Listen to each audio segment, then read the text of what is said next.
Hello എൻ്റെ പ്രിയപ്പെട്ട സഹോദരീ സഹോദരങ്ങളെ, ഞാനിപ്പോൾ ഒരു വോയിസുമായിട്ട് വരാനുള്ള കാരണം എനിക്കറിയില്ല. റഷീദ എന്നൊരു ഐഡിയിൽ അത് കൂലിക്ക് കമൻറ്റ് ചെയ്യുന്ന ഒരാളാണെന്ന് കാണുമ്പോൾ തന്നെ അറിയാം. അതാരാണെന്ന് എനിക്കറിയില്ല.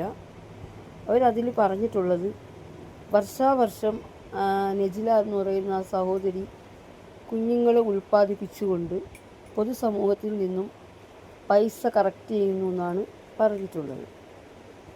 ഞാൻ അവരോട് ചോദിക്കട്ടെ, ഞാൻ ഈ നജില എന്ന് പറയുന്നവരുടെ യൂട്യൂബ് ചാനൽ കാണാൻ തുടങ്ങിയിട്ട് 1 വർഷവും 8 മാസവുമായി. അന്ന് മുതലാണ് അവർ ഈ വീടിന് വേണ്ടിയിട്ട് സഹായത്തിന് അവർ ഈ പൊതുസമൂഹത്തിന് മുമ്പിൽ വന്നിട്ടുള്ളത്. അന്ന് ഈ കുഞ്ഞുങ്ങൾ 3 നിലവിലുണ്ട്.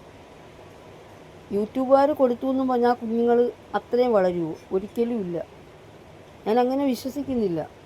നിങ്ങൾ ഒരു മനുഷ്യരെക്കുറിച്ച് പറയുന്നതിനൊരു പരിധി വേണം, മനസ്സിലായില്ലേ? അങ്ങനെ പറയുകയാണെങ്കിൽ എതിർ യൂട്യൂബർക്ക് 6 മക്കളാണുള്ളത്. അവരുടെ ഫാമിലി ബാക്ക്ഗ്രൗണ്ട് എന്താണോ, ഒരുപാട് പ്രയാസങ്ങളിലൂടെ കടന്നുപോയി എന്നൊക്കെ പറയുന്നു. നമ്മൾ നിലവിൽ കണ്ടിട്ടില്ല. അനുഭവിച്ചവർക്കെല്ലാം അതിൻ്റെ പ്രയാസങ്ങൾ എന്തെന്നറിയാൻ പറ്റും. അപ്പോൾ എനിക്ക് റഷീദയോട് പറയാൻ, അവരവരുടെ മക്കളെ സൃഷ്ടിച്ചാൽ അവരവരാണ് സംരക്ഷിക്കേണ്ടത്. യൂട്യൂബിലെ റീച്ചിന് വേണ്ടിയിട്ട് അവർ പല കാരണങ്ങളും പറയും. പൈസ കളക്ട് ചെയ്യുന്നെന്ന് പറയും, അത് കണക്ക് തന്നെ കുഞ്ഞുങ്ങളെ സഹായിക്കണമെന്ന് പറയും. ഇതെല്ലാം എനിക്ക് തോന്നുന്നു അവരുടെ ചാനൽ റീച്ചിന് വേണ്ടി മാത്രമാണ്. അല്ലാതെ ഒരിക്കലും ഈ ജനങ്ങൾ കൊടുക്കുമെന്ന് എനിക്ക് തോന്നുന്നില്ല. ഞാനങ്ങനെ വിശ്വസിക്കുന്നില്ല. അതെങ്ങനെയാണ് അവർ കൊടുക്കുക? മറ്റൊരാൾ ഈ ഒരു അസുഖമാണോ, ഒരു രോഗമാണോ? അല്ലല്ലോ.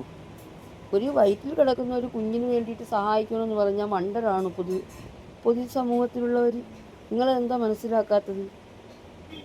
അവർ പറഞ്ഞു എന്ന് പറഞ്ഞിട്ട് ആരെങ്കിലും അവർക്ക് പൈസ കൊടുക്കുമോ? ഇല്ലല്ലോ. അപ്പോൾ നിങ്ങൾക്ക് നിലവിൽ എന്തെങ്കിലുമൊക്കെ ഓരോ കണ്ടൻറ്റുകൾ വേണം. അതിന് ദിവസം നിങ്ങൾ വരുന്നു. നിലവിൽ മറ്റേ യൂട്യൂബറുടെ അടിയിൽ നിങ്ങൾ എപ്പോഴും കമൻറ്റ് ചെയ്യുന്നുണ്ട്. ആരായാലും ഞാൻ നിങ്ങളോട് പറയുക, പറ്റുന്ന കാര്യങ്ങൾ മാത്രം പറയുക. ഇല്ലാത്തത് എന്തിനാ സഹോദരി ഇങ്ങനെ പറയാൻ നടക്കുന്നത്?